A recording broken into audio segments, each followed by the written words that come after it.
அல்லினாள் தாமரை மேல் ஆரணங்கின் இன்துணைவே மல்லி நாடாண்ட மடமயில் மெல்லியலாய் ஆயர் குலவேந்தன் ஆகத்தான்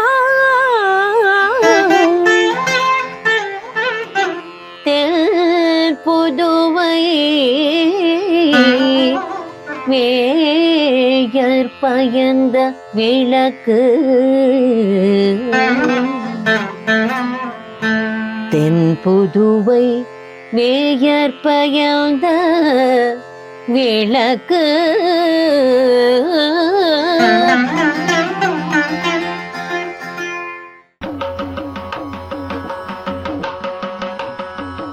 श्रीमत्यै विष्णुचित्तार्य मनोनन्दनहेतवे नन्दनन्दन सुन्दर्यै गोदायै नित्यमङ्गलम् गोदायै नित्यमङ्गलम्.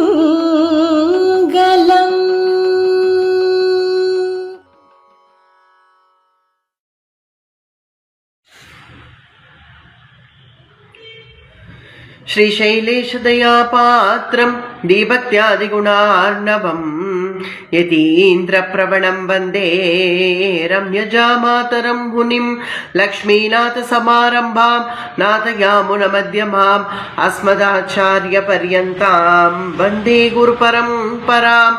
ஆச்சாரியன் திருவடிகளே சரணம்.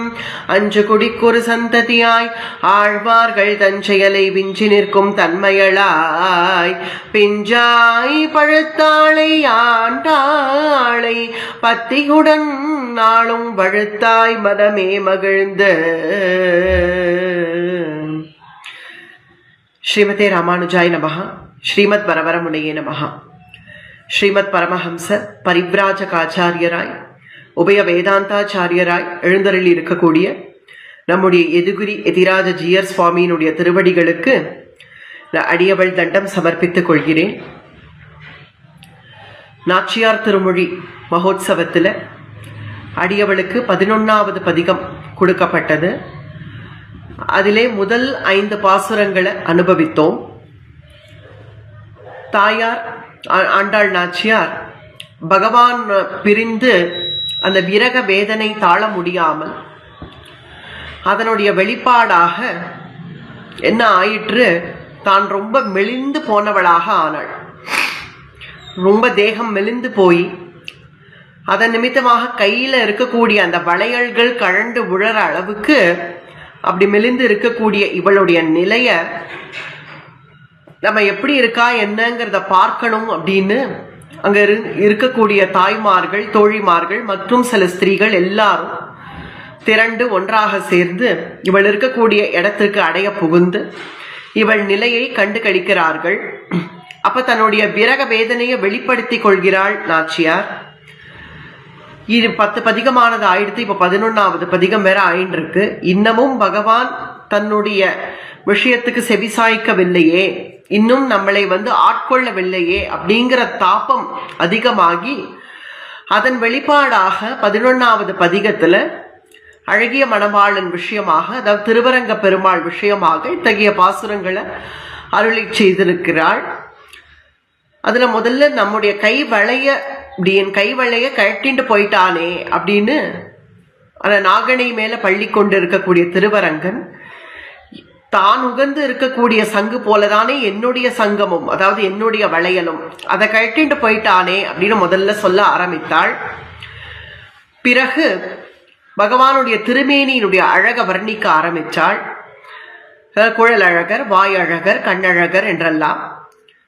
பிறகு லீலா விபூதி, நித்திய விபூதி, உபய விபூதி நாதனான அவன் என்னை இந்த அடியவளை 3ஆம் விபூதியாக ஆட்கொண்டானே அப்படின்னு கூறி, பிறகு வாமன பகவான் விஷயமான பாசுரங்களை அருளி செய்து, பலி சக்கரவர்த்தி கிட்டேந்து அவர் வாங்கின தானம் குறைஞ்சுடுத்து போல இருக்கு, அதனால என் கைவளைய கழட்டு போயிட்டார் அப்படிங்கிற பரியந்தம் அவள் அருளி செய்த அந்த பாசுரங்களை நாம் அனுபவித்தோம். மேற்கொண்டு வரக்கூடிய மீதி 5 பாசுரமானது ரொம்ப ரசமா சில சரித்திரங்களோட கூட நமக்கு பெரியவாச்சான் பிள்ளை, சுவாமி பெரியவாச்சான் பிள்ளை அனுகிரகித்துள்ளார். அதை யதாசக்தி அடியவள் உங்க எல்லாரோடவும் பகிர்ந்துக்க ஆசைப்படுகிறேன். 6வது பாசுரத்திலேருந்து நிறைய சரித்திரங்களும் நமக்கு வருது, அனுபவபூர்வமாக இருக்கு. இப்பொழுது 6வது பாசுரத்தை அனுபவிப்போம். கை பொருள்கள் முன்னமே கை கொண்டார் காவிரி நீர் செய்புரள ஓடும் திருவரங்கச் செல்வனார் எப்பொருட்கும் நின்றார்க்கும் எய்தாது நான் மறையின் சொற்பொருளாய் நின்றார் என் மெய்ப்பொருளும் கொண்டாரே கை பொருள்கள் முன்னமே. ரொம்ப ஆச்சரியமான பாசுரம். கைப்பொருள்கள் முன்னமே, அதாவது என்னுடைய கைப்பொருள்கள், என்னுடைய வளையல், அதாவது கழல் வளை, பெய் வளை அப்படின்னு விதவிதமான வளையலுடைய ரகங்கள் சொன்னாள் இல்லையா, அத்தகைய என்னுடைய கை வளைய முன்னாடியே எல்லாத்தையும் கொண்டுட்டு போயிட்டார். கை கொண்டார் காவிரி நீர், அத்தகையவர் காவிரி நீர் பாயும் திருவரங்கத்துல பள்ளி கொண்டிருக்கார். அவர் மகாபலி சக்கரவர்த்தி கிட்டேந்து என்னென்ன எல்லாத்தையும் வாங்கிட்டார் இல்லையா, இந்த லோகம் பூரா வாங்கிட்டார், அளந்து வாங்கிட்டார். போராத்துக்கு அவனுடைய சிரசிலேயே தன்னுடைய சரணத்தை வச்சு அமுக்கி பாதாளத்துக்கு தள்ளிட்டார். இப்படி வாங்கிக்கிற ஸ்வபாவமாவே இருந்தா என்னிடத்துல இனிமே கொடுக்கறதுக்கு என்ன இருக்கு, என்னுடைய சரீரம் மட்டும்தான் இருக்கு. அதாவது சொற்பொருளாய் நின்றார் என் மெய்ப்பொருளும் கொண்டாரே, அதனால என்னிடத்துல இனிமே பாக்கி இருக்கக்கூடியது இந்த தேகம் மட்டும்தான், வாங்கிண்டா இனிமே அதை தான் வாங்கி கொள்ளணும் அப்படின்னு மேலோட்டமான வியாக்கியானம் இந்த பாசுரத்துக்கு. இப்ப உள்ளார்ந்து இந்த பெரியவாச்சான் பிள்ளை ரொம்ப ரசமாக அனுபவிக்கிறார். அவர் அனுகிரகிக்கக்கூடிய இத்தகைய வியாக்கியானமானது ரொம்ப அனுபவபூர்வமாக இருக்கு இந்த பாசுரத்துக்கு. முதல்ல கைப்பொருள்கள் முன்னமே அப்படின்னா, இனிமே எல்லாத்தையும் எடுத்துட்டார் அப்படின்னா கை வளைய சொல்றதாக ஒரு பக்கம் இருந்தாலும், மற்றொரு பக்கம் இனிமே என்னிடத்தில் பாக்கி இருக்கக்கூடியது இந்த சரீரம் மட்டும்தான், பாக்கி எல்லாத்தையும் கொடுத்தாச்சு, அதனால இந்த சரீரத்தை மட்டும் அவர் ஆட்கொள்ள இன்னும் வராமல் இருப்பதேன். பிறகு காவிரி நீர் அப்படிங்கிறது அச்சேதனமானது, அதாவது நீருங்கிறது ஒரு அச்சேதன வஸ்து தானே. அத்தகைய அச்சேதன வஸ்துவான அந்த காவிரி நீர் திருவரங்கத்துல பாய்ந்து, எப்போதுமே நீர் வளம் தான் நிலவளம், அந்த நீர் வளமானது நிலத்திலே பாய்ந்து நல்ல விளைச்சலை உண்டாக்கி அங்க இருக்கக்கூடிய பிரஜைகளை சம்ரட்சிக்கிறது இல்லையா. அத்தகைய அச்சேதன வஸ்துவான காவிரி நீருக்கு இருக்கக்கூடிய காருண்யம் கூட உமக்கு இல்லாம போச்சே என் விஷயத்துல, அது கூட தன்னுடைய பிரஜைகளுக்கு தேவைப்படுமே அப்படின்னு நிலத்துல பாய்ந்து நல்ல நிலத்தை நல்ல சமிருத்தியாக வளர்த்து தன்னுடைய பிரஜைகளை சம்ரட்சிக்கிறது. ஆனால் நீங்களோ அத்தகைய காவிரி நீர் பாயக்கூடிய திருவரங்கத்தில் அல்லவா நீங்கள் பள்ளி கொண்டிருக்கீர். அப்படி இருந்தும் நீங்கள் இன்னும் என் விஷயத்துல ஏன் உங்களுடைய திருவுள்ளம் இன்னும் அசையவில்லை, ஏன் என்ன வந்து நீங்கள் ஆட்கொள்ளவில்லை அப்படின்னு தன்னுடைய தாபத்தை வெளிப்படுத்தி கொள்கிறாள். பிறகு எப்பொருட்கும் நின்று அப்படிங்கிற எப்பொருட்கும் நின்று, இதுக்குதான் ரொம்ப ஆச்சரியமான வியாக்கியானம். அதாவது ரொம்ப எளியவனா நிற்கக்கூடியவராச்சே நீங்கள், அவ்வளவு எளியவன் தானே நீங்கள், நீங்கள் ஒன்றும் அவ்வளவு ரொம்ப கொடூரமானவர் அப்படிலாம் இல்லையே, ரொம்ப எளிமை. உங்களுடைய எளிமைங்கிறது எப்படி போற்றத்தக்கதாக இருக்கு. இதுக்கு ஒரு 3 சரித்திரங்களை கொண்டு நமக்கு சுவாமி பெரியவாச்சான் பிள்ளை சொல்றார். முதல்ல வேடுவச்சி, பிறகு குரங்கு, இடைச்சி, இவர்கள் 3 பேர். வேடுவச்சி அப்படிங்கிறவள் சபரி. அந்த சபரியினுடைய கிரகம் எங்கே எங்கே எங்கேன்னு தேடியவாறு எவ்வளவு எளிமை. அந்த சபரி கிட்டக்க என்னென்ன பேசிய வார்த்தைகள், ராமபிரான் பேசிய வார்த்தைகள், அதுவும் எந்த கட்டத்துல சீதா பிராட்டியினுடைய அபகரணம் ஆயிடுத்து, சீதை எங்கே சீதை எங்கேன்னு வர வழியெல்லாம் தேடிட்டு வரார். வரக்கூடியவர் மதங்க முனிவருடைய ஆசிரமம் இங்க வந்துடுத்து, பம்பாசரஸ் வந்துடுத்துன்னு தெரிஞ்ச உடனே அப்படி அவர் ஓடி போய் சபரியினுடைய கிரகம் எங்கே சபரியினுடைய கிரகம் எங்கே அப்படின்னு தேடி போவாராகில். ஏன்னா எப்போதும் நம்முடைய நாச்சியாருக்கு ஸ்வபாவமாகவே நம்ம பிறந்தது முதல் கொண்டு விஷ்ணுசித்தருடைய திருவயிற்றில பிறந்ததுனால, அதாவது விஷ்ணுசித்தருடைய பெண்ணாக தான் தோன்றியதுனால, எப்படி இளைய பெருமாளுக்கு பிறந்ததிலிருந்தே ராமபிரானிடத்துல ஆழ்ந்த பக்தி இருக்கோ அதே போல நம் ஆண்டாள் நாச்சியாருக்கும் அனுபவமாகவே வந்துடுது. கிருஷ்ணானுபவம், பகவத் அனுபவம் அப்படிங்கிறது. எப்படி தாயார் சுமித்ரை இளைய பெருமாள் வனவாசத்துக்கு நானும் பகவானோட புறப்பட போறேன் அப்படின்னதும், நீ போ கிளம்பு, உன்னை நான் பெற்றதே ராம கைங்கரியத்துக்காக தான். ராமம் தசரதம் வித்தி மாம் வித்தி ஜனகாத்மஜாம் அயோத்யாமடபீம் வித்தி கச்சதாத யதா சுகம் அப்படின்னு தாயார் சுமித்ரை ராமரையே தசரதராக நினைச்சுக்கோ, உன்னுடைய தகப்பனாராக நினைச்சுக்கோ, உன்னுடைய மன்னி சீதையே என்ன போல, உன்னுடைய தாயார் சுமித்ரையை போல நினைச்சுக்கோ.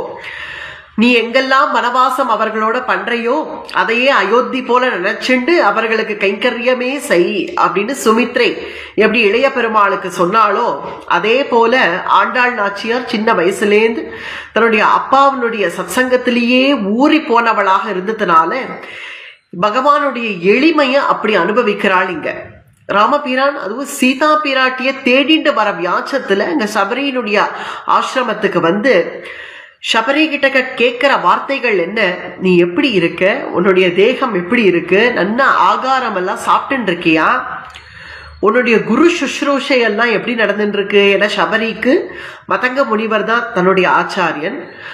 அத்தகைய ஆச்சாரியன் கடைசியில அந்திம காலத்துல சபரிக்கு ராமநாமத்தை உபதேசம் பண்ணிட்டு போயிருக்கா. அதனால வந்த உடனே ராமபிரான் கேட்கக்கூடிய வார்த்தைகள், கச்சித்தே நிர்ஜிதா விக்னாஹ கச்சித்தே வர்ததே தபஹா கச்சித்தே நியதஹ கோபா ஆஹாரஸ்ச தபோதனே கச்சித்தே நியமாஹ பிராப்தாஹ கச்சித்தே மனசஹ சுகம் கச்சித்தே குரு சுஷ்ரூஷா சஃபலா சாருபாஷினி கச்சித்தே நிர்ஜிதா விக்னாஹா. உன்னுடைய தபசு எப்படி போயிட்டு இருக்கு, தபசுக்கு ஏதாவது விக்னங்கள் இருக்கா, விக்னங்கள் இல்லாம உன்னுடைய தபசு நடந்துட்டு இருக்கா. எப்போதுமே தபசு சித்தி ஆகணும்னா நம்முடைய காமக்ரோதங்களை நம்ம விட்டுடணும். அத்தகைய காமக்ரோதங்கள் எல்லாம் விட்டுட்டியா, கச்சித்தே நியதா கோபா, கோபங்கள் எல்லாம் கட்டுப்படுத்திட்டியா, காமத்தெல்லாம் ஜெயிச்சுட்டியா. காமக்ரோதங்களை ஜெயிக்கணும்னா அதுக்கு முக்கியம் நம்முடைய ஆகாரம். அத்தகைய ஆகாரத்தை நியமமாக எடுத்துக்கிறியா, ஆகாரஸ்ச தபோதனே. பிறகு கச்சித்தே குரு சுஷ்ரூஷா, உன்னுடைய குரு கைங்கரியம், குரு சுஷ்ரூஷை எல்லாம் எப்படி போயிட்டு இருக்கு அப்படின்னு சொல்லு. சாருபாஷினிங்கிறார், சபலா சாருபாஷினி. சாருபாஷினா அழகா மதுரமா பேசக்கூடியவளே சொல்லு. மதுரமா பேசக்கூடியவளா, வயசான மூதாட்டி சபரி. நல்ல பல்லெல்லாம் உதிர்ந்தே போயிடுது. பல்லெல்லாம் உதிர்ந்து போய் வாயில 1-2 வார்த்தை கூட வருமா என்னன்னு தெரியல. இன்னும் ஒரு வார்த்தை கூட சபரி பேச ஆரம்பிக்கல. அப்படி இருக்கிறவளை இங்க ராமபிரான் எப்படி சொல்றார், சபலா சாருபாஷினி, அழகா பேசக்கூடியவளே பேசு அப்படிங்க, பேசு அப்படின்னா என்ன, இனிமே அழகா பேச போறா அதனால முன்கூட்டியே இந்த வார்த்தையை சொல்லிட்டா. பிறகு ஏதோ தபசு பண்ணிட்டு இருக்கேன், எப்ப சித்தி ஆகுமோ என்னமோ தெரியல அப்படின்னு சொன்னா அசடுன்னா சபரி அப்படி அசடாவா இருப்பா? உடனே ராமபிரான பார்த்த உடனே என்ன சொல்றா? அத்ய பிராப்தா தபசித்திஹி. இத்தனை நாட்கள் தபசு சித்தி ஆச்சோ என்னமோ தெரியல, ஆனா இந்த நிமிஷம் உம்மை பார்க்கிற இந்த நிமிஷம் தபசு சித்தி ஆச்சு. அத்ய பிராப்தா தபசித்திஹி ஏ தவ சந்தர்ஷனான்மயா, உங்களுடைய தரிசனத்தினாலே அப்படின்னு சபரி பேசிய வார்த்தைகள் எல்லாம் கிரகிச்சுண்டு, அது மட்டும் இல்ல நித்தியசூரிகள் எத்தகைய அனுபவத்துல இருப்பாளோ அது போல ஒரு அனுபவத்தை சபரிக்கு கொடுத்து, அவள் கொடுத்த பழத்தெல்லாம் தான் ஸ்வீகரிச்சுண்டு, பிறகு சபரிக்கு அப்படி பேரனுகிரகம் பண்ணாலே அவ்வளவு எளிமையா. இது ஒண்ணு. இரண்டாவது சுக்ரீவன்.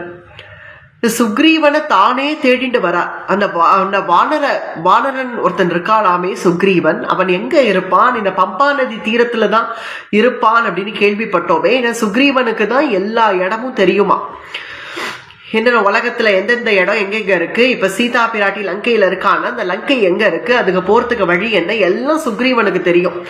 அதனால இந்த சுக்ரீவனை நாம் தேடி போகணும்னு ராமபிரான் தானே தேடி போகி, அதுவும் ராமபிரான் என்ன வார்த்தைகள் சொல்றார்? சுக்ரீவம் சரணம் கதௌ, சுக்ரீவனை சரணமடைகிறேங்கிறார். ஆனா சுக்ரீவனை சரணம் அடைகிறதுக்காக வந்திருக்கோம் அப்படின்னு ராம லக்ஷ்மணர்கள் அங்க தேடிட்டு வரச்சே, அதுக்குள்ள அங்க ஆஞ்சநேயர் முதல்ல விசாரிக்கிறார். முதல்ல இவா 2 பேரும் யாரு என்னன்னு விசாரிக்கிறார். அப்படி விசாரிக்கிறச்சே இளைய பெருமாள் தான் சொல்றார், நாம யாரு அப்படிங்கறத சொல்றார்.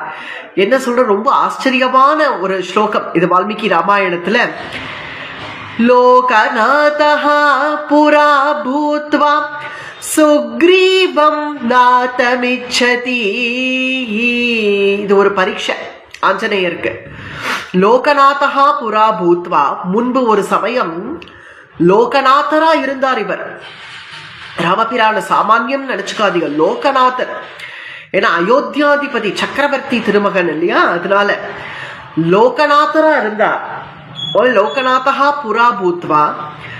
இப்போ சுக்ரீவனை நாதனாக விரும்புகிறார். சுக்ரீவம் நாதமிச்சதி அப்படிங்கிறார்.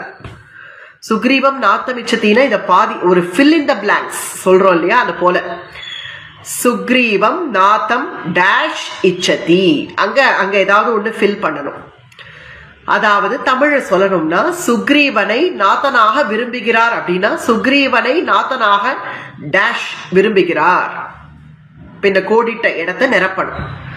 சுக்ரீவனை நாதனாக அடைய விரும்புகிறார் அப்படியா, இல்ல சுக்ரீவனை நாதனாக செய்ய விரும்புகிறார் அப்படியா? இதை இப்போ ஆஞ்சநேயர் கிட்ட விட்டுட்டார் இளைய பெருமாள். நீங்களே சொல்லுங்க, சுக்ரீவனை நாதனாக விரும்புகிறார், என்ன பண்ண விரும்புறார்? அடைய விரும்புறாரா இல்ல செய்ய விரும்புறாரா? அதை நீரே சொல்லுங்கள். லோகநாத இத உள்ளார்த்தம் பார்த்தோம்னா, லோகநாதா புரா பூத்துவான முன்பு ஒரு காலம் லோகநாதராக இருந்தார் அப்படி அர்த்தம் அல்ல. அது புராதனமான லோகநாதன், சர்வலோகேஸ்வரன், எப்போதும் லோகத்துக்கு அதிபதி. அத்தகைய புராதனமான லோகநாதன் லோகநாதா புரா பூத்வா இப்பொழுது சுக்ரீவம் நாதமிச்சதி, இப்ப சுக்ரீவனை நாதனாக செய்ய விரும்புகிறார். அவ்வளவு எளிமை. ஏன்னா சுக்ரீவனுக்கு ஒரு யசஸ் புகழ் லோகம் இருக்கிற வரைக்கும் சுக்ரீவனுடைய உதவியினால ராமபிரான் சீதா பிராட்டிய அடைந்தார் அப்படிங்கிற ஒரு பெரிய பெருமைய சுக்ரீவன் தலையில கட்டணும் அப்படிங்கிறதுக்காக வந்தார். அத்தகைய எளியவனாக அந்த வானரனுக்கு அனுகிரகித்தாரே, அததான் இங்க ஆண்டாள் நாச்சியார், இங்க பெரியவாச்சான் பிள்ளை, சுவாமி பெரியவாச்சான் பிள்ளை தன்னுடைய அனுபவத்துல அனுபவிக்கிறார். அத்தகைய எளியவனாக எப்பொருட்கும் நின்று. மற்றொன்று அந்த இடைச்சி யசோதா பிராட்டி கிட்டக்க அவள் நில்லு நான் நிக்கிறான், உட்காருனா உட்கார்றான், இந்த மரத்துக்கிட்ட நில்லு உன்னை கட்டி போட போறேன், உரல்ல நில்லு உன்னை கட்டி போட போறேன்னா கட்டுண்ண பண்ணி தன்னை அப்படியே கட்டுப்படுத்திக்கிறான். இல்ல யசோதை மட்டும் இல்ல, அங்க இருக்கக்கூடிய அத்தனை ஆட்சிமார்கள், அத்தனை கோபிகைகள், அங்க இருக்கக்கூடிய இடைச்சிகள் அத்தனை பேருக்கும் அவ்வளவு சுலபனாக நின்று எல்லாருக்கும் என்னென்னவோ வைபவங்கள் நடக்கிறது பிருந்தாவன கஷேத்திரத்துல. அங்க கண்ணபிரான் இருந்தப்போ அத்தகைய வைபவத்துக்கெல்லாம் என்ன ஒரே காரணம்? அவ்வளவு எளிமை அப்படிங்கிறது தானே ஒரே காரணம். அவ்வளவு எளிமையான என்னுடைய பிரபு திருவரங்கநாதன் இப்போ அவ்வளவு எளிமைதானே, அவ்வளவுதானே. அப்ப ரொம்ப ரொம்ப சாதாரணமா உன்னுடைய பெருமாள் அப்படின்னு கேட்டா ஆர்க்கும் எய்தாது, அப்படி யாருக்கும் எட்டாதவன், அவ்வளவு சுலபமாலாம் அடைஞ்சிட முடியாது. அவனுடைய சௌலபிய விசேஷத்தினால இவ்வளவு எளியவனா அந்த மேடுவச்சிக்கு அனுகிரகம் பண்ணதோ, அந்த குரங்குக்கு அந்த வானரத்துக்கு அனுகிரகம் பண்ணதோ, இடைச்சிகளுக்கு அனுகிரகம் பண்ணதோ எல்லாம் அவனுடைய சௌலபிய விசேஷமே தவிர அவன் ஆர்க்கும் எய்தாது, எல்லாருக்கும் அப்பாற்பட்டவன். அவ்வளவு சுலபமா கிடைச்சிட மாட்டான். சமஸ்த தேவதைகளும் 33 கோடி தேவதைகளும் தவம் கடக்கிறார்கள். கண்ணபிரானுடைய ஸ்பரிசம் தனக்கு கிடைக்காதான் தவம் கடக்கிறார்கள். அவர்கள் யாருக்குமே எட்டாதவன் நான்மறையின் சொற்பொருளாய் நின்றார். அதாவது 4 வேதங்கள், அதாவது வேதம் மறைனாலே வேதம், வேதங்கள்ல என்னென்ன மந்திரங்கள் சொல்றோமோ அது அத்தனைக்கும் ஒரே அர்த்தமாக தானே நிற்கிறார். அவர் என் மெய்ப்பொருளும் கொண்டாரே. அத்தகையவர் என்னுடைய என் மெய்ப்பொருளும் கொண்டாரே அப்படின்னா வேதத்துல சொல்லக்கூடிய அந்த எம்பெருமானானவர் இப்ப என்னுடைய ஆத்மாவையும் கொள்ளை கொண்டார். நமக்கு அந்தர்யாமியா இருக்கார். நம்முடைய விசிஷ்டாத்வைத சித்தாந்தத்துல நம்ம இது ஒரு சரீரம், பஞ்சபூதங்களால் ஆக்கப்பட்ட இந்த சரீரம், இந்த சரீரத்துக்குள்ளே ஆத்மா, அந்த ஆத்மாக்கும் அந்தர்யாமியாக நமக்கு பகவான் இருக்கார் அப்படிங்கிறது தான் ஐதீகம். அத்தகைய என்னை ஆட்கொண்டாரே, என் மெய்ப்பொருளும் கொண்டாரே அப்படின்னா என்னையும் ஆட்கொண்டார். அது எப்படி அவ்வளவு சௌலபியனாக இருந்தவர், ஆனா யாருக்கும் எட்டாம இருக்கக்கூடியவர் இப்ப என்னுடைய உள்ளத்தை கவர்ந்தார், என்னுடைய தேகத்தையும் ஆட்கொண்டார், என்னுடைய ஆத்மாவையும் ஆட்கொண்டார் அப்படின்னு இது திருமாலை ஆண்டான். அது எம்பெருமானுக்கே ஆச்சாரியனானவர் திருமாலை ஆண்டான். அவர் என்ன நினைக்கிறாராம், இந்த தேகத்தை கூட ஒரு பட்சமா பார்த்தா விரும்புறேன் அப்படிங்கிறார். ஏன் விரும்புறேன் அப்படின்னா, ஏன்னா ஆளவந்தாரனுடைய திருவடி சம்பந்தம் அப்படிங்கிறது எப்படி நமக்கு கிடைக்கிறது? இந்த தேகம் இருக்கிறதுனால தானே கிடைக்கிறது. இந்த தேகம் இருக்கிறதுனால தானே ஓடி போய் அவருடைய சரணத்தை பிடிச்சுக்க முடியறது. அத்தகைய இந்த தேகத்தையும் விரும்புறேன் அப்படின்னு அவர் சொல்றார் திருமாலை ஆண்டார். அவர் சொல்லுவது போல இங்க பகவான் நம்முடைய திருமேனிய விரும்புறார் அப்படிங்கிறார். இப்ப ஆண்டாள் நாச்சியாருடைய திருமேனிய பகவான் விரும்புறார். அதனால என் மெய்ப்பொருளும் கொண்டாரே. ஏன்னா என்னுடைய திருமேனிய நான் எப்படி அவருடைய திருமேனிய அவ்வளவு ஆசையா விரும்புறேனோ அதே போல அவரும் என்னுடைய திருமேனியை விரும்புறார் போல இருக்கே. ஏன்னா பகவான் தன்னுடைய அடியார்களுடைய திருமேனிய விரும்புறார். ஏன்னா நம்மாழ்வாரையே அவர் திருமேனியில அவ்வளவு ஆசைப்பட்டுதான் அப்படியே பரமபதத்துக்கு கொண்டு போயிடணும் அப்படின்னு நினைக்கிறார் இல்லையா? அது போல ஸ்ரீ ராமாயணத்திலேயுமே குஹசக்கிய கட்டம் ரொம்ப ஆச்சரியமான ஒரு கட்டம். அந்த கட்டத்தும் போது குஹனுடைய முதுகுல ஒரு குத்து விடுறாராம். குத்து விட்டு நல்ல முஷ்டியா இருக்கியே, நன்னா இருக்கியே அப்படின்னு குஹனை ஊக்குவிக்கிறார். ஏன்னா தன்னுடைய அடியவர்களுடைய திருமேனியில கூட அவ்வளவு ஆசை கொண்ட எம்பெருமான் அப்படிங்கிறத காட்டும் விதமாக சொற்பொருளாய் நின்றார் என் மெய் பொருளும் கொண்டாரே அப்படின்னு சொல்லும்படியாக ஆச்சரியமாக அமையிறது இந்த 6வது பாசுரம். இப்போது 7வது பாசுரத்தை அனுபவிப்போம். உண்ணாது ஊரங்காது ஒலி கடலை ஊடறுத்து பெண்ணாக்கை ஆப்புண்டு தாமுற்ற பேதெல்லாம் தென்னார் மதில் சூழ் திருவரங்க செல்வனார் எண்ணாதே தம்முடைய நன்மைகளே எண்ணுவரே. உண்ணாது ஊரங்காது அது ராமபிரான் விஷயமான பாசுரமாக அமையிறது. அதாவது அங்க தாய்மார்கள் தோழிமார்கள்லாம் இருக்கா இல்லையா, அவளெல்லாம் பார்த்து சொல்றா அவருடைய விருத்தாந்தம் எல்லாம் எனக்கு தெரியும். எனக்கு நல்லா தெரியும் அவர் எப்படிலாம் விரக வேதனை அனுபவிச்சார், எப்படிலாம் அவர் தவிச்சார், அழுதார், எங்கெல்லாம் போய் நின்னார் எல்லாம் எனக்கு தெரியும். காட்டுல நடுவுல போய் நின்னார். நடுவுல போய் நின்று, ஹே மரமே சீத்தைய கண்டியா, ஹே மட்டையே சீத்தைய கண்டியா, அங்க இருக்கக்கூடிய காத்தெல்லாம் பார்த்து கேட்கிற, ஹே மானே சீத்தைய கண்டியா, காற்றே நீ கண்டியா, நீ கண்டையான ஒவ்வொருத்தரையும் கேட்கிறாரு. அவ்வளவு விரக வேதனையை தான் அனுபவிச்சாரு, அது எனக்கு தெரியுமே. ஏன்னா அப்ப அந்த அவதாரத்துல அவ்வளவு ஒரு விரகம், அந்த தன் நாயகிய பிரிஞ்சு அவளை எப்படியாவது அடைஞ்சுடறமே அப்படிங்கிற தாபம் சூரியனிடத்துல எல்லாம் பேசுறார். திடீர்னு பார்த்து, இப்படி என்னுடைய நாயகி அருமையான என் சீதைய நான் இப்படி கைவிட்டுட்டேனே, பறி கொடுத்துட்டேனே, அவளை நான் இனி எங்க போய் தேடுவேன், ஹே சூரிய தேவா நீயாவது சொல்லேங்கிறார். ஆதித்ய போல் லோக கிருதா கிருதஜ்ஞா லோகஸ்ய சத்யா நிருத கர்ம சாட்சின், நிருத கர்ம சாட்சின், லோகத்துல அவரவர்கள் செய்யக்கூடிய அத்தனை கர்மாக்கும் சாட்சியா இருக்கியே, ஹே சூர்யா என்னுடைய பிரியமான சீதை எங்க, மம பிரியாசா க்வகதா ஹ்ருதா வா ஷம்சஸ்வமே ஷோகஹதஸ்ய சர்வம், நீ மம பிரியாவும் மம பிரியாசா என்னுடைய பிரியமான சீதை எங்க இருக்கா, அவள் இருக்கக்கூடிய இடத்தை எனக்கு காட்டி கொடு அப்படின்னு விரக்ஷாத் விரக்ஷம் விரக்ஷாத் விரக்ஷம் ஓடினாரு. ஓடி போய் அந்த தாபமானது எந்த எல்லைக்கு போயிடுத்து, தன்னுடைய சகோதரனாக இருக்கக்கூடிய இளைய பெருமாள்கிட்ட வந்து தான் படக்கூடிய துன்பத்தை வெளிப்படுத்திக்கும் விதமாக அப்படி ஒண்ணு சாப்பிட்றது இல்லை, தூங்கறது இல்லை, உண்ணாது உறங்காது. ஆனா பிராட்டியினுடைய விரகம் தாங்க முடியாம மனஸ்தாபி வைதேஹிம் சிந்தயாமாஸ ராகவஹ, அப்படி மனசுல அந்த வைதேகிய நினைச்சு அவர் பட்ட பாடு அதெல்லாம் எனக்கு தெரியாதோ அப்படின்னு நினைக்கிறாங்க ஆண்டாள் நாச்சியார். உண்ணாது ஊரங்காது, அப்படி ஒரு சின்ன ஆகாரம் வாயில படுத்து போட்டுக்கல, தன்னுடைய சரீர யாத்திரையாவது பார்த்துக்கணுமே, நடத்திக்கணுமே, அப்படின்னு தன் திருமேனியை கவனிச்சுக்கணுமே அப்படின்னு கூட அவர் யோசிச்சுக்கல. உண்ணாது உறங்காது அந்த கிஷ்கிந்தை குகைக்குள்ள போய் உட்காந்து வருஷா காலம் பூரா, அதுவும் அந்த வருஷா காலம் எப்படி இருக்கும், ஜோன அருவி, எங்க பார்த்தாலும் அருவி கொட்டுறது, ரிஷமூக்க மலை, அது பகல்லே இருட்டு போல இருக்கும் குகைக்குள்ள.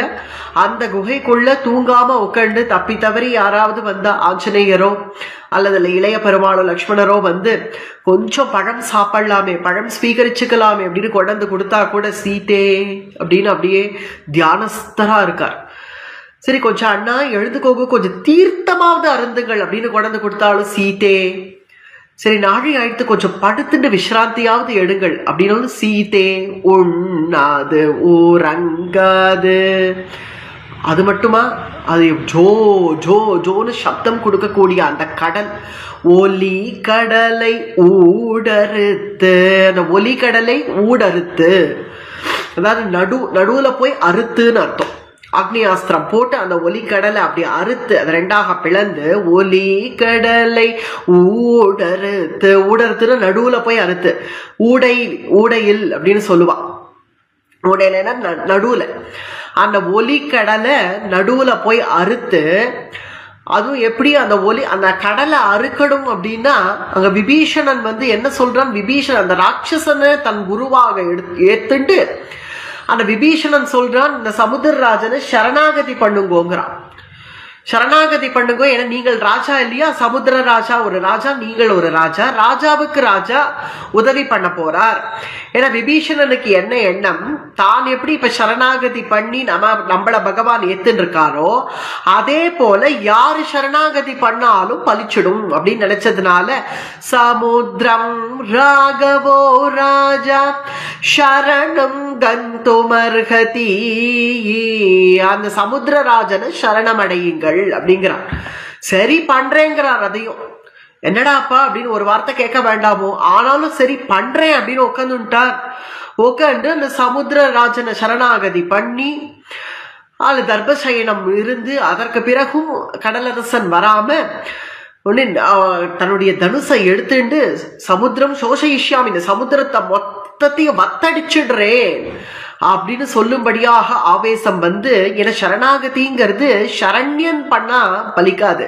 ஏன்னா அவன் சரண்யன், அவனுக்கு சரணாகதி பண்ணுன்னு கத்து கொடுத்தா கூட வருமோ சரண்யனுக்கு?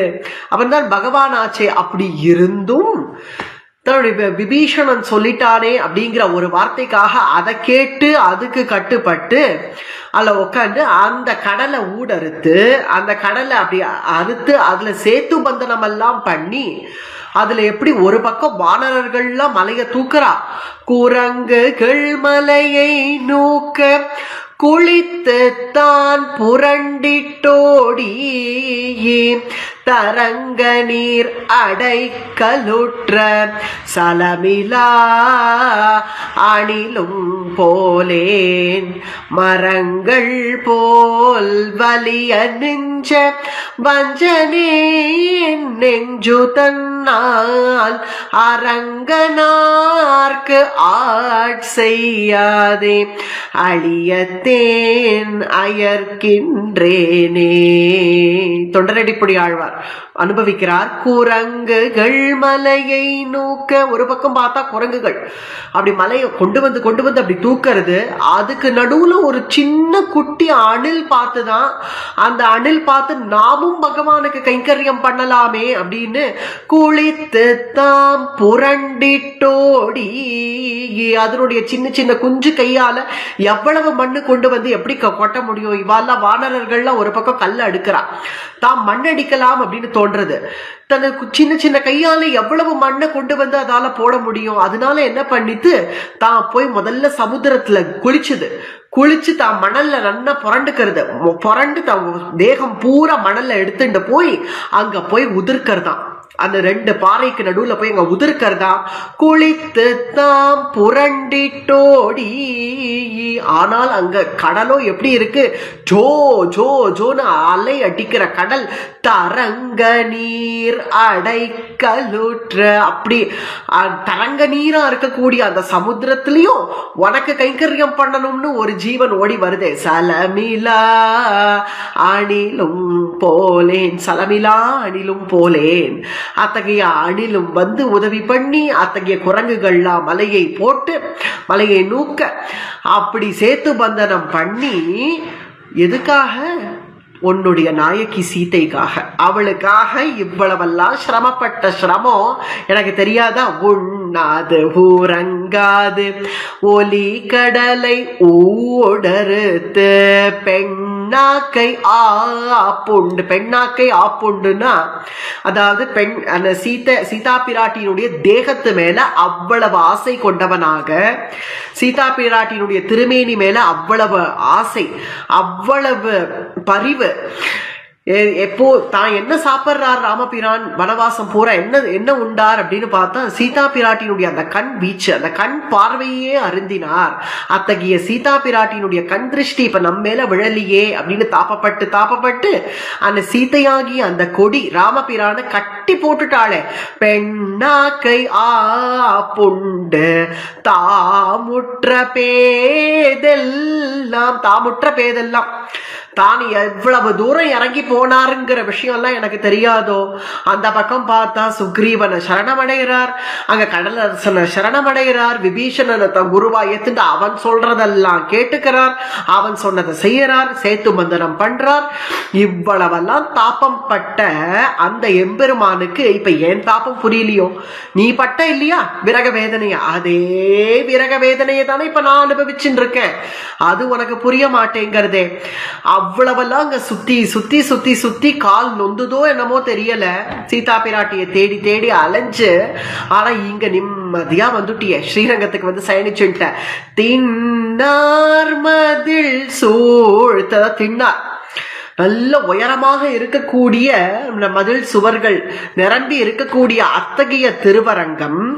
அந்த திருவரங்கத்துல வந்து, அதாவது தின்னார் மதில் சூழ் திருவரங்க செல்வனார் ஸ்ரீயப்பதி.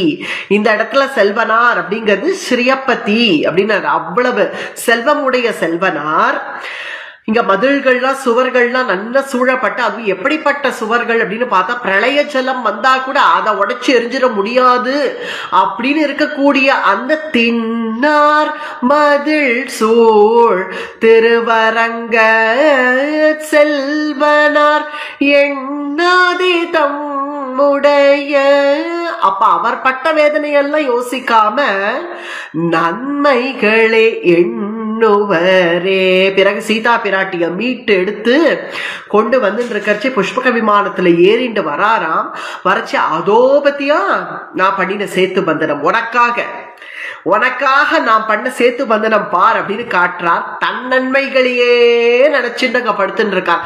நன்மைகளே எண்ணுவரே. அப்ப நீ பண்ண நன்மைகளையே நினைச்சு நாங்க சேஷசயனத்துல படுத்துட்டு இருக்கியே ரங்கநாதா. அப்ப நாங்க இங்க பக்தர்கள் படுற பாட பத்தி யோசிக்க மாட்டியோ? இங்க நாங்க எவ்வளவு அவஸ்தப்பட்டு இருக்கோம், எவ்வளவு அவஸ்தப்பட்டாங்க சீதா பிராட்டி. அவள் சிந்தின கண்ணீர், அவ அவ்வளவு அவஸ்தப்பட்ட பிறகு நீ போய் மீட்டு எடுத்துட்டு வந்தாய். வந்து நான் சேத்து பந்தனம் பண்ணேன் உனக்காகன்னு காமிச்சுட்டு வந்தியே. ஒன் நன்மைகளையே எண்ணிண்ட கதாச்சின்னு இருக்கியே. ஆனா கொஞ்சம் அப்படி திரும்பி நாங்க படுற அவஸ்தையும் கொஞ்சம் பாரு. எண்ணாதே தம்முடைய நன்மைகளையே எண்ணுவரே. தன் நன்மைகளையே எண்ணுவரே. உன்னுடைய நன்மைகளையே யோசிச்சுட்டு படுத்துக்காத. கொஞ்சம் அப்படி திரும்பி நீ பட்ட இல்லையோ அவ்வளவு விரக வேதனை, அதே போலதான் இங்க நாங்களும் பட்டு இருக்கோம் உன்னை பிரிஞ்சு. ஒரு கால் நான் சீதா பிராட்டிய பிரிஞ்சு விரக வேதனையை அனுபவிச்சேன், அது போல இப்ப நீயும் அனுபவின்னு என்னிடத்துல சொல்றியோ? அப்படிலாம் சொல்லாத, இப்படி திரும்பி என்ன பார் அப்படின்னு ஆண்டாள் நாச்சியார் இந்த 7வது பாசுரத்துல அனுபவிக்கிறாள். மேற்கொண்டு 8வது பாசுரம். பாசி தூர்த்து கிடந்த பார்மகட்டு பண்டொரு நாள் மாசுடம்பில் நீர்வாரா மானமிலா பன்றியாம் தேசுடைய தேவர் திருவரங்க செல்வனார் பேசி இருப்பனகள் பேர்க்கவும் பேராவே. பாசி தூர்த்து கிடந்த அழகான ஒரு பாசுரம். அதாவது பார்மகட்டு பண்டொரு நாள், அன்றொரு நாள், அன்னைக்கு ஒரு நாள் என்ன ஆச்சு? நல்ல பாசி, எங்க பார்த்தாலும் ஒரே பாசி அடையா அப்படி இருக்கு. எங்க பிரளய ஜலம். பிரளய ஜலத்துல பூமி போய் அப்படியே மூழ்கிடுது. பிரளய ஜலத்துல பூமி மூழ்கி இருக்கும்போது அதை உத்தாரணம் பண்ணணும் அப்படிங்கிறதுக்காக முதல்ல சிருஷ்டிய ஆரம்பிக்கிறச்சே பிரம்மதேவன் மனு சதரூபை அப்படிங்கிற தம்பதிய அப்படியே கொஞ்சம் கொஞ்சமா முதல்ல பிரஜாபதிகள் சிருஷ்டி அப்படி இப்படி வந்துட்டே இருக்கிற வரிசையில மனு சதரூபை அப்படின்னு தம்பதிகளை சிருஷ்டி பண்ணி பூமண்டலத்துல போய் ராஜ்ய பரிபாலனம் பண்ணுங்கள் அப்படின்னா அவர்கள் பார்த்துட்டு சொல்றார்கள், பூமி இல்லையே, அங்க காரணோதகத்துல மூழ்கி இருக்கு அப்படிங்கிறா. இல்ல இப்ப ஸ்வேத வராகனாக யக்ஞ வராகனாக அது பகவான் அதை உத்தாரணம் பண்றான். அதுதான் ஸ்வேத வராக கல்பம் அப்படின்னு சொல்றோம். வராக சரித்திரம் 2 விதமாவும் கேள்விப்படுவோம். ஒண்ணு, முதல்ல சிருஷ்டி ஆரம்பிக்கிறச்சேவே பிரளயத்துல மூழ்கி கிடக்கக்கூடிய பூமி பிராட்டிய உத்தாரணம் பண்ணது ஒரு பக்கம். மற்றொரு பக்கம் இரண்யாக்ஷன் பூமியை கொண்டு போய் பிரளய ஜலத்துக்குள்ள முழுக்கி வச்சு அதை பகவான் உத்தாரணம் பண்ணதாகவும் அனுபவிக்கிறோம். இங்க ஸ்வேத வராகனாக யக்ஞ வராகனாக பகவான் அப்படி பாக்கறச்சே நான் ரொம்ப நாட்கள் ஆயிடுத்துன்னா பாசி அப்படியே பதிஞ்சிடும். அடிக்கடி உபயோகப்படுத்தின்னு இருந்தா அவ்வளவு பாசி படியாது. நல்ல படிக்கட்டெல்லாம் கட்டி அங்க போய் நம்ம இறங்கி ஒரு குளத்துலயோ ஒரு நதியிலையோ அங்க போய் இறங்கி நம்ம ஸ்நானம் எல்லாம் பண்ணி அடிக்கடி ஜனங்களுடைய நடமாட்டம் இருக்கு, அவரவர்கள் வந்து போயின்னு இருக்கார்கள். அப்படி இருந்தா பாசி எல்லாம் படியாது. ஆனால் இப்போ இங்க ரொம்ப நாட்களாக அப்படி மூழ்கி இருந்ததுனால அப்படி பூமி பிராட்டி மேல, அதாவது பூமாதேவி மேல, பூமி மேல பாசி எல்லாம் அப்படி அடையா அப்பி கடக்க பாசி தூர்த்து கிடந்த பார்மகட்டு பண்டொரு நாள். அன்னைக்கு ஒரு நாள் பார்த்தாராம். பார்த்து இப்படி பூமி பிராட்டி மேல அப்படி பாசி படிஞ்சிருக்கே, நம்ம இப்படி ஜாம் ஜாம் ஜாம்னு நல்ல திவ்ய பீதாம்பரம் தாரியாக வைஜெயந்தி மாலை ஆட மகர குண்டலங்களோட கூட இப்படி நம் சர்வாலங்கார பூஷித்தனா நம்ம போய் நின்னா நம்முடைய நாயகி பூமி என்ன நினைச்சுப்பா அப்படின்னு மனசுல நினைச்சார் போலும். அதனால என்ன ஆச்சு, மாசுடம்பில் நீர் வாரா, ஒரே சேரு, உடம்பு பூரா ஒரே சேரு சகதி எல்லாத்தையும் போட்டு அப்படி இறைச்சது படியாக மாசுடம்பில் நீர் வாரா, அப்படி அந்த சேத்துலேருந்து அப்படியே நீர் ஒழுகிறதாம். நீர் வாரா மானமிலா பன்றியாம், மானமிலா பன்றியாம். அப்படி ஒரு வராகமூர்த்தியாக ஒரு அவதாரமா தன்னுடைய நாயகிக்காக, அதாவது இங்க சுவாமி பெரியவாச்சான் பிள்ளை ரொம்ப ரசமா அனுபவிக்கிறார். என்னன்னு பார்த்தா, ஒரு நாயக்கன் இருக்கான்னா என்னைக்குமே அந்த ஒரு நாயக்கி கொஞ்சம் ஒரு உடம்பு முடியாம இருக்கான்னு வச்சுப்போமே, உடம்பு முடியாம அவள் கஷ்டப்பட்டு இருக்கான்னா அந்த சமயத்துல இந்த நாயக்கன் தான் அலங்காரம் எல்லாம் பண்ணிட்டு ஆடை அலங்காரம் பூஷணம் எல்லாம் தரிச்சுண்டு அந்த நாயக்கி எதிரில் போய் நிற்க மாட்டான். அவளுக்கு ஏத்தா போல தானும் தன் அழுக்காவே போய் நிற்பான். அப்பதான் அவள் சங்கடப்படக்கூடாதுங்கிறதுக்காக. அது போல உத்தம நாயகன் புருஷோத்தமனா இருக்கக்கூடிய பகவான் தன்னுடைய நாயகியான பூமி பிராட்டி, நம்ம இப்படி இருக்கோமே, இவர் நன்னா இப்படி வந்திருக்காரே, ஜாம் ஜாம்னு வந்திருக்காரேன்னு நினைச்சிடக்கூடாதேங்கிறதுக்காக தன் உடம்புல அவ்வளவு சேரும் சகதியும் படிஞ்சவனாக மாசுடம்பில் நீர் வாரா மானமிலா பன்றியாம், அப்படி ஒரு லெஜ்ஜையை விட்டு, ஏன்னா பன்றிக்கு என்னைக்குமே லெஜ்ஜையெல்லாம் கிடையாது. ஐயோ நம்ம உடம்புல சேரு இருக்கே அப்படின்னு எந்த பன்றியாவது யோசிக்கிறதோ, அதனால அது யோசிக்காத ஒரு சிருஷ்டியா இருக்கிறதுனால, ஒரு ஜந்துவா இருக்கிறதுனால அத்தகைய ரூபத்தை தரிச்சுண்டியேப்பா மானமிலா பன்றியாம். யாருக்காக? தன்னுடைய நாயகிக்காக, தன்னுடைய பூமி பிராட்டிக்காக. அப்படி ஒரு தேகத்தை தரிச்சுட்டு அன்னைக்கு வந்தியே, அப்படி ஒரு திருமேனியோட கூட அன்னைக்கு வந்தியே, உன்னை பார்த்த உடனே பன்னி கூட்டங்கள்லாம் வந்து மூந்து பார்த்துதான், மூந்து பார்த்து இது நம்முடைய இனம்தான் அப்படின்னு அதுகள்லாம் பார்த்து ஆமாம் இது நம்ம போல இதுவும் ஒரு பன்னிதான்னு நினைச்சிட்டு போற அளவுக்கு இறங்கி வந்தாயே. மானமிலா பன்றியாம்ங்கிறதுக்கு இங்க ஒரு விதமான வியாக்கியானம். அப்படி எல்லா வெட்கத்தையும் விட்டு அப்படி உடம்புல சேத்தெல்லாம் வாரி இறைச்சுண்டு அப்படி ஒரு வராக ரூபத்தை அருவருக்கத்தக்கதாகிய திருமேனியோட கூட அப்படி வந்து நின்ன, அது ஒரு பக்கம், அது ஒரு வியாக்கியானம். மற்றொரு வியாக்கியானம் என்ன இருக்கு, தான் ஈஸ்வரன் பகவத்வத்தை அப்படி ஒளிச்சு வச்சுண்டு, தான் பகவான்கிறதையும் ஒளிச்சு வச்சுண்டு சாமானிய பன்றிய போல, அதுவும் உன்னுடைய மற்ற பன்றிகள்லாம் சேர்ந்து வந்து திரண்டு எழுந்து உன்னை மூந்து பார்த்து இதுவும் நம்ம போல ஒரு பன்னி தான் அப்படின்னு அதுகள்லாம் வந்து சர்டிபிகேட் கொடுத்துட்டு போற அளவுக்கு அப்படி இறக்கிண்டு வந்தியே, அவ்வளவு எளிமையாக அந்த அளவுக்கு உன்னுடைய பகவத்வத்தை அப்படி ஓரமா வச்சுட்டு வந்தியே. அதனாலேயே மானமிலா பன்றியாம். இதே போல ராமாவதாரம் கிருஷ்ணாவதாரம் ரெண்டு உதாரணத்தை எடுக்கிறார் சுவாமி பெரியவாச்சான் பிள்ளை. ராமாவதாரத்துல அப்படி 33 கோடி தேவர்களும் வந்து, நீ பகவான்னு உனக்கு தெரியலையா, நீ சர்வேஸ்வரன் உனக்கு தெரியலையா, நீ ஜெகத்பதினு உனக்கு தெரியலையா அப்படின்னு எல்லாம் வந்து சொல்லும்போது, பிரம்மாதி தேவதைகள் வந்து சொல்லும்போது, நான் ஆத்மானம் மானுஷம் மன்னியே, நான் மனுஷன்தான், நான் தசரதனுடைய பிள்ளைன்னு நானு அப்படின்னு அந்த அளவுக்கு பகவத்வத்தை ஒளிச்சு வச்சு பேசின அந்த ராமாவதாரம்.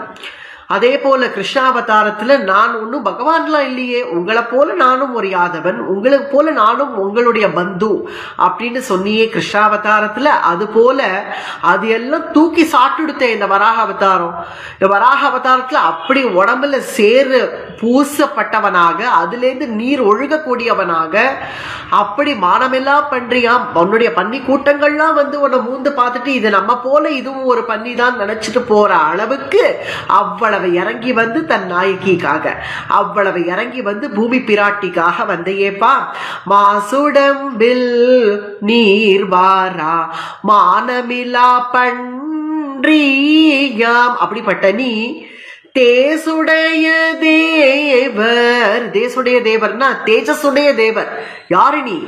அவ்வளவு தேஜஸ், அவ்வளவு பொலிவு. உன்னிடத்துல இருக்கக்கூடிய தேஜஸ் உனக்கே தகும். உலகத்துல தேஜஸ்ங்கிற ஒண்ணு இருக்குன்னா அது உன்னாலே தானே வந்தது. அவ்வளவு தேஜஸ் உடைய நீ என்ன இங்க எங்க வந்து நீ இருக்க? திருவரங்க செல்வனார். அத்தகைய தேஜஸ் எல்லாம் அங்க ஒளிச்சு வச்ச, வராகமூர்த்தியா இருந்தப்போ ஒளிச்சு வச்ச. இப்ப அவ்வளவு தேஜஸையும் எடுத்துன்னு வெளியில கொண்டு வந்து பிரகாசிக்கும்படியாக இருந்து இங்க திருவரங்கத்துல வந்து எழுந்தருளி இருக்கிறாயே. அத்தகைய நீ தேவர், தேவாதி தேவன், தேவ பெருமாள், பேரருளாளன், என்னென்னமோ சொல்லலாம். இதுக்கு அத்தகைய தேவாதி தேவன் அல்லவா நீ? தேவர்களுக்கெல்லாம் தேவன் அல்லவா? அத்தகைய நீ திருவரங்கத்துல வந்து பள்ளி கொண்டாயே. மறக்கணும்னு தான் நானும் நினைக்கிறேன். ஆனால் அன்னைக்கு நீ பேசிய வார்த்தைகள், அந்த பிரளயத்துல பாசி படிஞ்சு இருக்கக்கூடிய அந்த பூமி பிராட்டிய நீ உத்தாரணம் பண்ணியே. அப்படி ஜாம் ஜாம் ஜாம்னு வந்து உன்னுடைய கொம்பால வந்து அப்படி தாயாரை எப்படி வந்து அப்படி தூக்கின. உன்னை எல்லா தேவர்கள்லாம் ரிஷிகள்லாம் உன்னை நமோஸ்துதே நமோஸ்துதேன்னு உன்னை ஸ்துதி பாட. நமோ நமஸ்தே அகில மந்திர தேவதா அப்படின்னு ஏ ஜெகத்பதி அப்படின்னு ரிஷிகள்லாம் வந்து உனக்கு ஸ்துதி பாட. அந்த சமயத்துல யதாவனாந்தி சரதோததாத்ருதா மதங் கஜேந்திரஸ்ய சபத்ர பத்மினி. எப்படி ஒரு மதம் பிடிச்ச யானை கிடுகிடுகிடுன்னு ஓடி வந்து ஒரு தாமரை தட்டாக்கத்துக்குள்ள இறங்கி அந்த தாமரை பூவை இப்படி உத்தாரணம் பண்ணி அதை தூக்கிண்டு இப்படி நிற்குமோ, அது போல அந்த மதம் பிடிச்ச யானைய போல கடகடகடன்னு ஓடி வந்து மதங்க கஜேந்திர சபத்மினி. அது போல நீ வந்து பிரளய ஜலத்துக்குள்ள சஞ்சாரம் பண்ணி ஜாம் ஜாம் ஜாம்னு அப்படி பூமி பிராட்டிய தூக்கிண்டு தாயார தூக்கிண்டு வந்து நீ நின்ன அந்த காட்சி. அப்ப நீதான் உலகத்துக்கே பிதா, அந்த பூமி தான் உலகத்துக்கே அம்மா இல்லையா? ஆனா ஸ்ரீதேவி நாச்சியார் கூட நித்திய விபூதியில இருக்கா, அங்க இருக்கா. ஆனால் லீலா விபூதியில நம்ம கூடவே இருந்து பயணிக்க கூடியவள் பூமி பிராட்டி தான். அதனால அந்த பூமாதேவி கூட தான் நம்ம ஸ்பரிஷத்தோடு சேர்ந்து நம்ம கூடவே இங்க இருக்கிறதுனால அவள் தான் நமக்கு அம்மா. வராக பெருமான் தான் நம்முடைய அப்பா. சம்ஸ்தாபயை நாம் ஜகதாம் சதஸ்துஷாகாம் லோகாய பத்னி மசி மாதரம் பிதாகா. அப்படி ஒரு அம்மா, அப்படி ஒரு அப்பா நம்ம எல்லாருக்கும். அத்தகைய பூமி பிராட்டி நம்முடைய அம்மா, வராக பிரான் நம்முடைய அப்பா. அந்த அப்பா என்னெல்லாம் வார்த்தை பேசினா நம்ம அம்மாவை பார்த்து, நம்ம அம்மாவுக்கு அவ்வளவு கருணை, காருண்யம், பொறுமை, நம்ம பண்ணக்கூடிய எல்லாத்தையும் பொறுத்துட்டு இருக்கக்கூடிய அந்த பூமி பிராட்டி நம்மளுடைய அந்த மணாளனை பார்த்து, நம்மளுடைய நாயக்கனை பார்த்து கேட்கிறாள், இவ்வளவு நம் குழந்தைகள் எல்லாம் பார்த்தேளா? எத்தனை குழந்தைகள் ஜனிச்சிருக்கா பார்த்தேளா? இந்த குழந்தைகளுக்கெல்லாம் என்ன கதி? இவாளெல்லாம் எப்படி கரையேற்ற போறேன் அப்படின்னு பூமி பிராட்டி நம்ம மேல இருக்கக்கூடிய அந்த காருண்யத்தினால வராக பிரான் கிட்ட கேட்க, உடனே இதுதான் வராக சரம ஸ்லோகம் அப்படின்னு சொல்லுவார்கள். ஸ்திதே மனசி சுஸ்வஸ்தே ஷரீரே சதியோ நரகா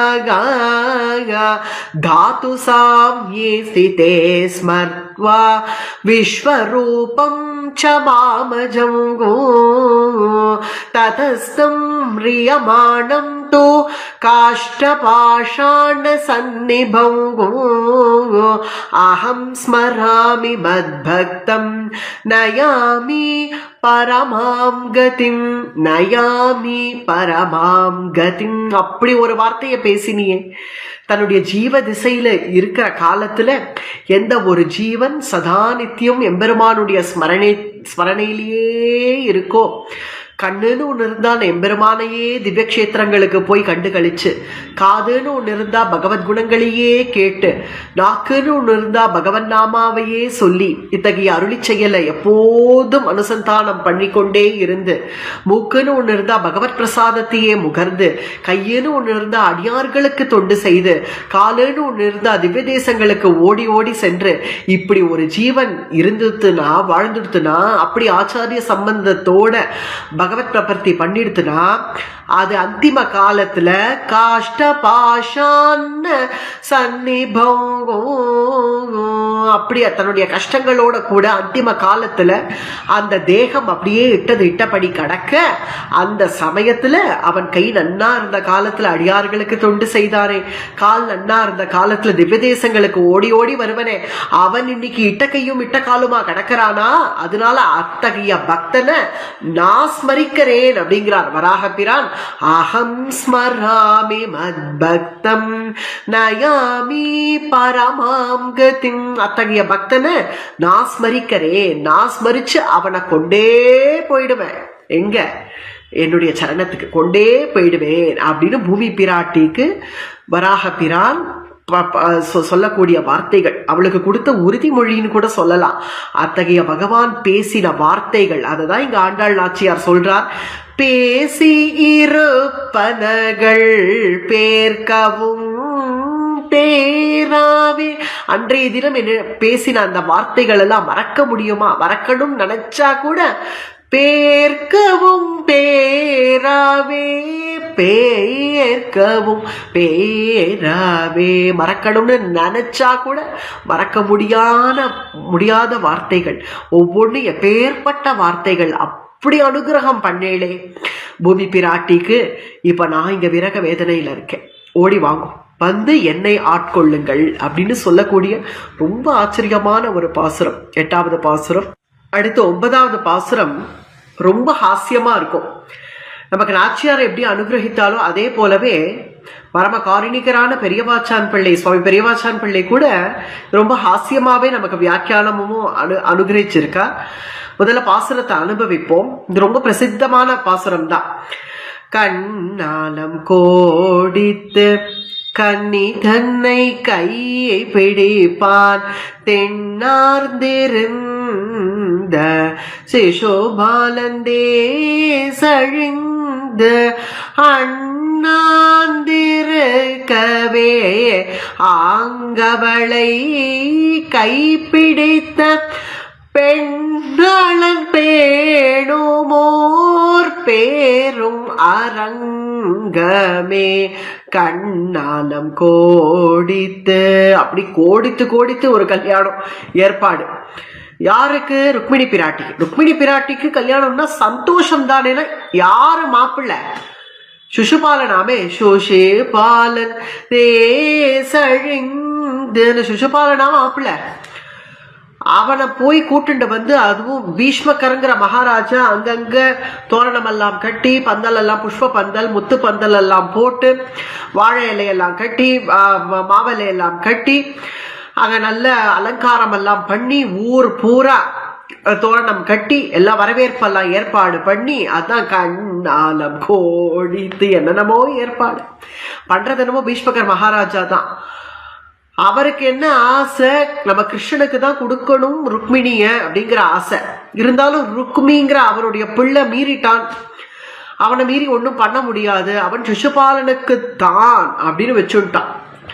அது என்ன காரணமோ சிசுபாலன் தானே கூட்டுண்டே வந்து அதுவும் பத்திரிகையெல்லாம் போட்டு அதுல இவர் கையெழுத்த வாங்கி, பீஷ்மகர் கையெழுத்த போடு அப்படின்னு நிர்பந்திச்சு அவர்கிட்ட கையெழுத்த வாங்கி, அந்த கையெழுத்த வாங்கி பத்திரிகையை ஊரெல்லாம் கொடுத்து கண்ணாலம் கோடித்து அப்படிலாம் ஊரெல்லாம் கொடுத்து, அது அப்ப சிசுபாலனுக்கு வரவேற்பு, மாப்பிள்ளை அழைப்பு, வரவேற்பு ஆரத்தி எல்லாம் எடுத்து அவனுக்கு நல்ல மாலை எல்லாம் போட்டு நல்ல நாற்காலியை போட்டு அவனை உட்கார வச்சு ஒரு ஆசனத்துல உட்கார வச்சு அவனுக்கு வேண்டிய பலகாரங்கள்லாம் கொடுத்து நல்ல பதார்த்தங்கள்லாம் கொடுத்து நல்ல ஜிலேபி லட்டுன்னு எல்லாம் அப்போ ஒரு மாசம் முன்னாடியே என்னென்னலாம் தயார் பண்ணுவோமோ, ஒரு கல்யாணம்னா எவ்வளோ தயாரிப்பு இருக்கும், அதெல்லாம் தயார் பண்ணுவோம் இல்லையா, அதெல்லாம் தயார் பண்ணி அவனை கொண்டு வந்து மாப்பிள்ளை அழைப்புன்னு உட்கார வச்சா அவனுக்கோ என்ன நம்ம ருக்மிணி எப்படியும் கைப்பிடிச்சிருமோ அப்படின்னு மனசுல நினைச்சுண்டு அவன் உட்காண்டிருக்க, கண்ணி தன்னை கை பிடிப்பான், அவனை கண்டிப்பா நம்ம கை பிடிச்சிருவோம், ருக்மிணிய கல்யாணம் பண்ணிட்டுருவோம் அப்படின்னு நினைச்சுட்டு வந்து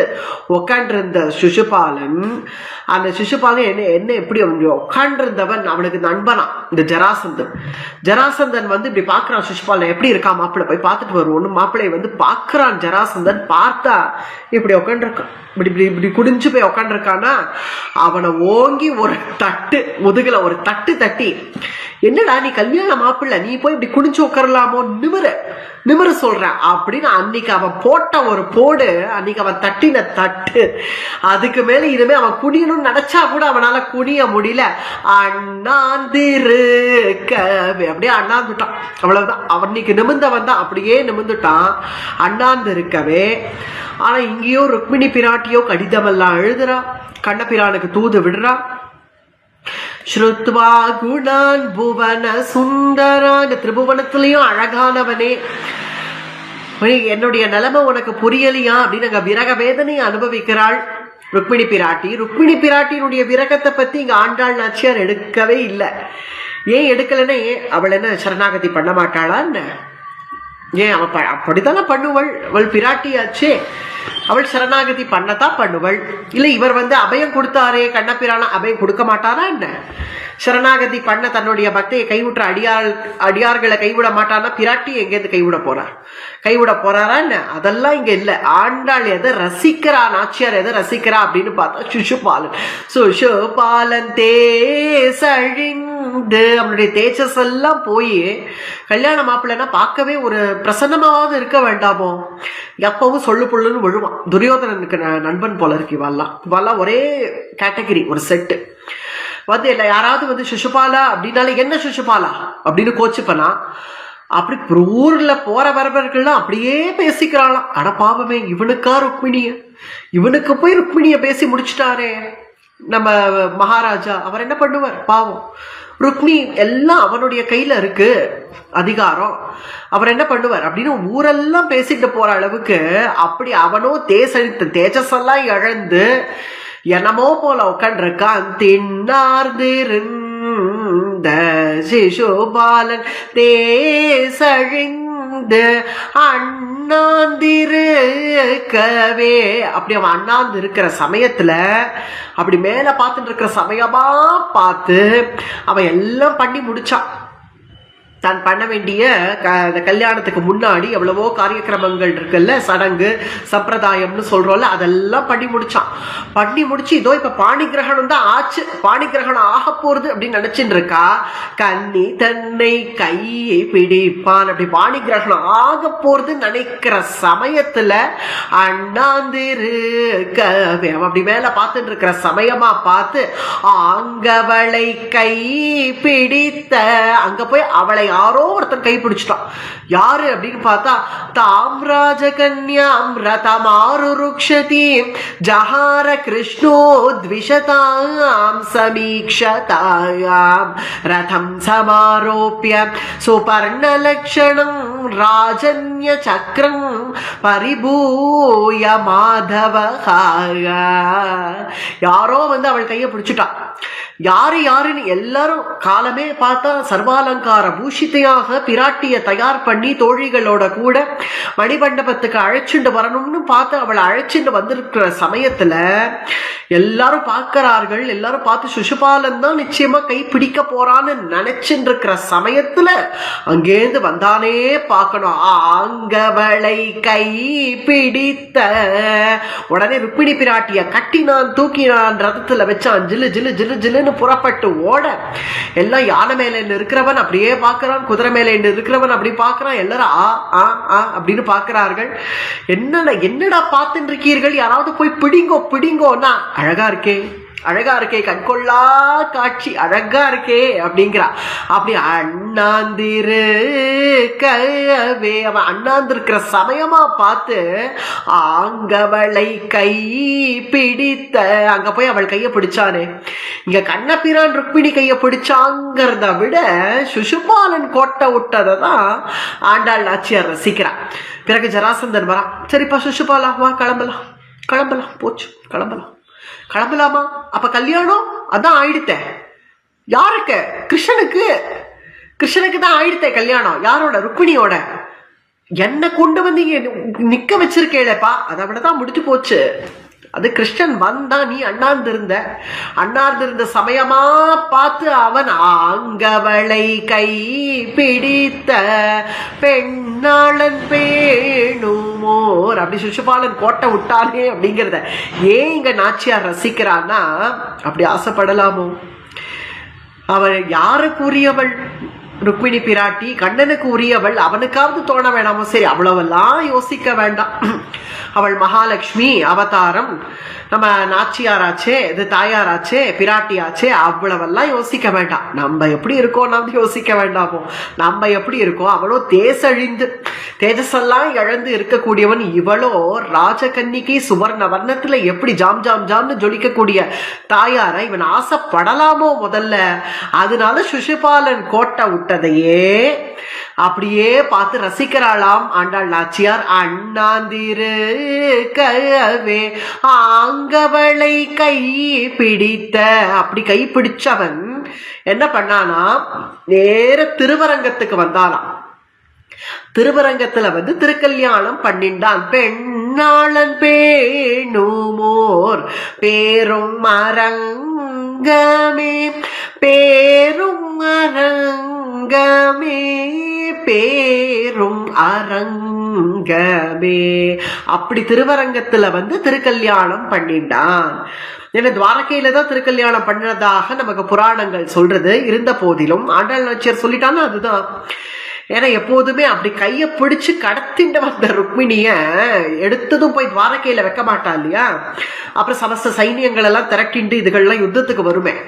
அதனால ஜாக்கிரதையா ஒரு இடத்துல கொண்டு பிராட்டிய பத்திரமா வைக்கணும்ல. அதனாலேயே பேரும் அரங்கமே, அதனாலேயே அரங்கத்துக்கு கொண்டு வச்சான். மேலுமே இன்னொரு விசேஷம், ஸ்ரீதேவி நாச்சியாருக்கு அது தன்னுடைய நடனமாடும் இடம். அதனாலேயே பேரும் அரங்கமே. அப்படியும் வியாக்கியானம். மற்றொரு வியாக்கியானம், விவாகமான உடனேவே அப்படியே கிளம்பி எங்கேயாவது ஒரு சுற்றுப்பயணம் வருவார்கள் இல்லையா அந்த தம்பதிகள், அது போல ஒருவேளை விவாகம் ஆயிருந்தா கூட துவாரகையில அங்கேருந்து நேர கண்ணபிரான் ருக்மிணி பிராட்டியோட கூட திருவரங்கம் வந்தான்.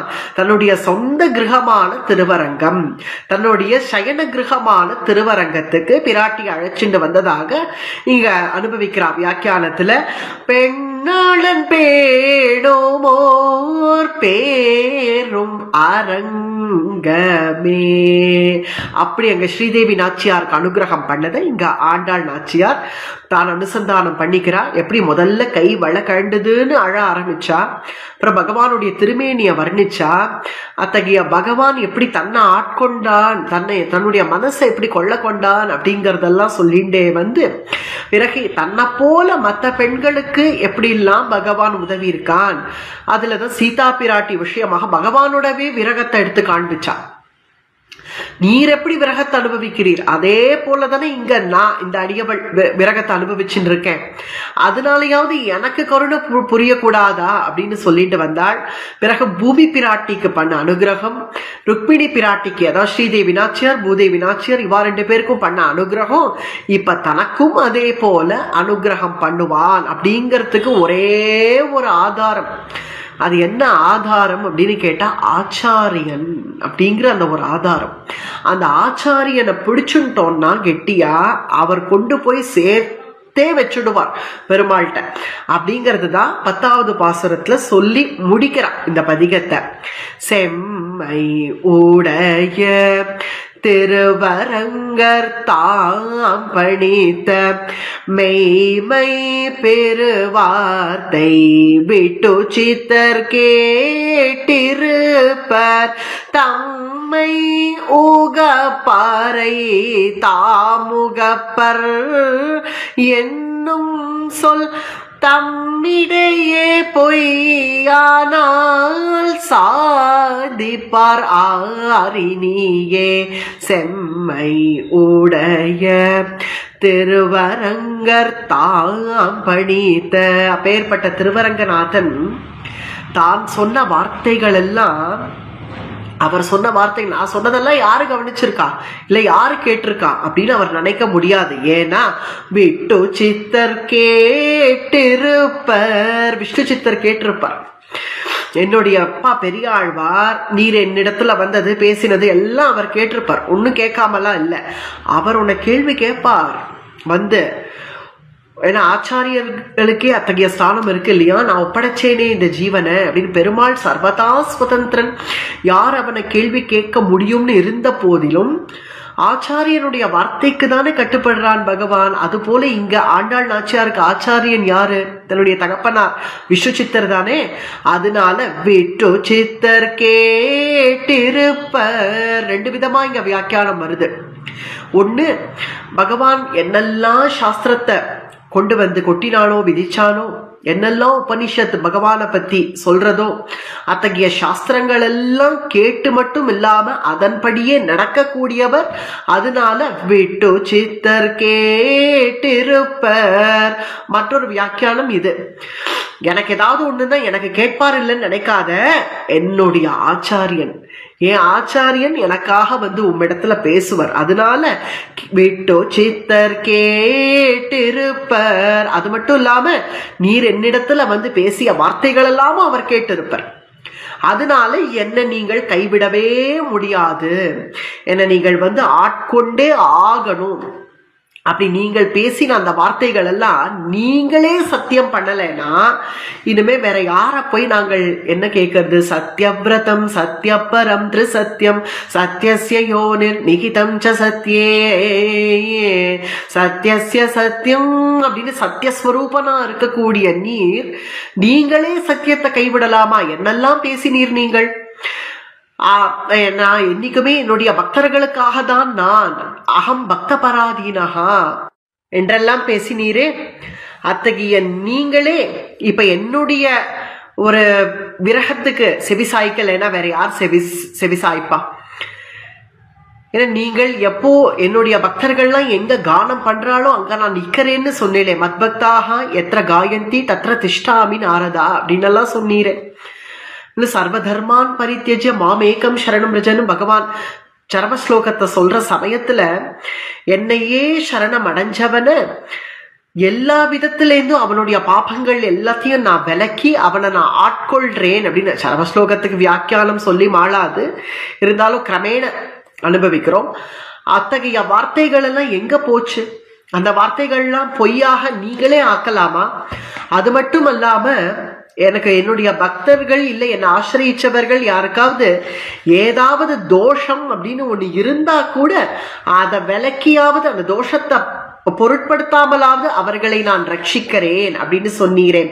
மித்ரபாவேன சம்பிராப்தம் நத்யஜேயம் கதஞ்சன தோஷோ யத்யபி தஸ்ய ஸ்யாத் சதாமேதத் ஆகர்ஹிதம்.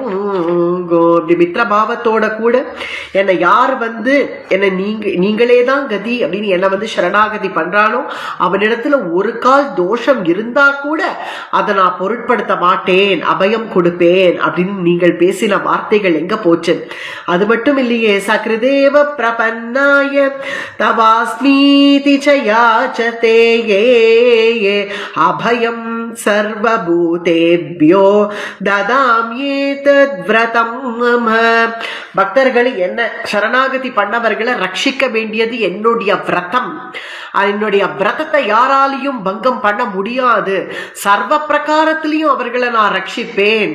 அபயம் சர்வபூதேபியா, அதாவது அபயம் சர்வபூதேபியகான இந்த சர்வபூதங்களும் திரண்டு வந்து அந்த என்னுடைய அடியவனுக்கு எதிராக நின்றாலும் நான் ரட்சிப்பேன் அப்படின்னு அர்த்தம். அபயம் சர்வ பூதேபியா அல்லது சர்வ பிரகாரத்திலையும் நான் ரட்சிப்பேன் அப்படிங்கிறதாக ஆகும்.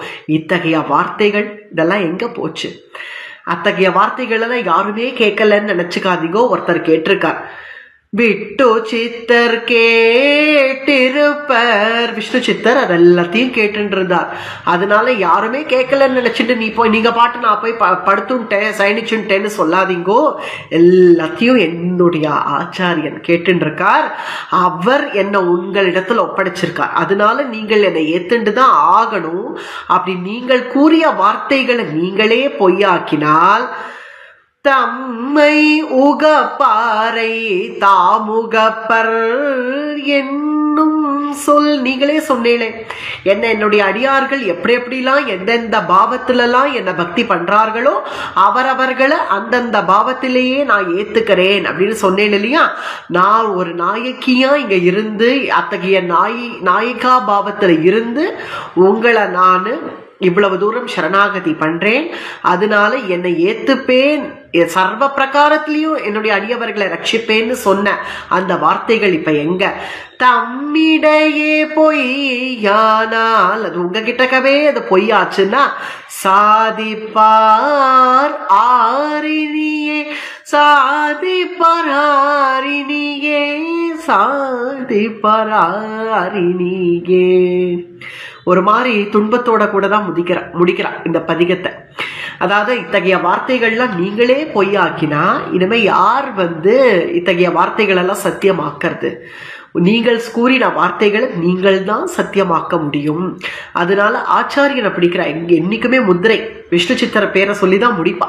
தன்னுடைய தகப்பனார் ஆச்சாரியன் ரெண்டுமாக இருக்கக்கூடிய பெரியாழ்வார அப்படி பிடிச்சுட்டு சொல்றாள், நான் ஆச்சாரியன் கையை பிடிச்சுட்டு இருக்கேன் பார்த்தீங்களா, அதுக்காகவாவது என்னை நீங்கள் ஏத்துட்டு தான் ஆகணும். இதுல இருந்து ஆச்சாரியன் திருவடியை நம்ம கெட்டியா பற்றிண்டோம்னா அல்ல பெருமாள் நமக்கு சுலபமாக நமக்கு அபயஹஸ்தத்தை நீட்டி நம்மளை ஆட்கொள்றான் அப்படின்னு ஆண்டாள் நாச்சியார் அனுபவித்த ஆச்சரியமான 11வது பதிகத்தை அடியவளால முடிஞ்ச வரைக்கும் உங்க எல்லாரோடவும் பகிர்ந்துட்டேன். ஏதாவது தோஷங்கள் இருந்தா க்ஷமித்தருள வேண்டும். ஜிஎஸ் சுவாமியினுடைய திருவடிகளுக்கு அடியவள் சாஷ்டாங்கமா தண்டம் சமர்ப்பித்துக் கொண்டு இந்த பிரவச்சனத்தை முடிக்கிறேன், நிறைவு செய்கிறேன். ஆழ்வார் எம்பெருமானார் ஜியர் திருவடிகளே சரணம். ஆண்டாள் திருவடிகளே சரணம். பற்பமென திகழ் பைங்கழலும் தன் பல்லவமே விரலும். பற்பமென திகழ் பைங்கழலும் தன் பல்லவமே விரலும். பாவனமாகிய பைந்துவராடை பதிந்த மருங்கழகும். பாவனமாகிய பைந்துவராடை பதிந்த மருங்கழகும். முப்புரி நூலோடு முன் கையில் ஏந்திய முக்கோல் தன்னழகும். எப்பொழுதும் யதிராசன் வடிவழகு என் இதயத்துள்ளதால் இல்லை எனக்கெதிர் இல்லை எனக்கெதிர் இல்லை எனக்கெதிரே இல்லை எனக்கெதிர் இல்லை எனக்கெதிர் இல்லை எனக்கெதிரே இல்லை எனக்கெதிரே இல்லை எனக்கெதிரே இல்லை எனக்கெதிரே.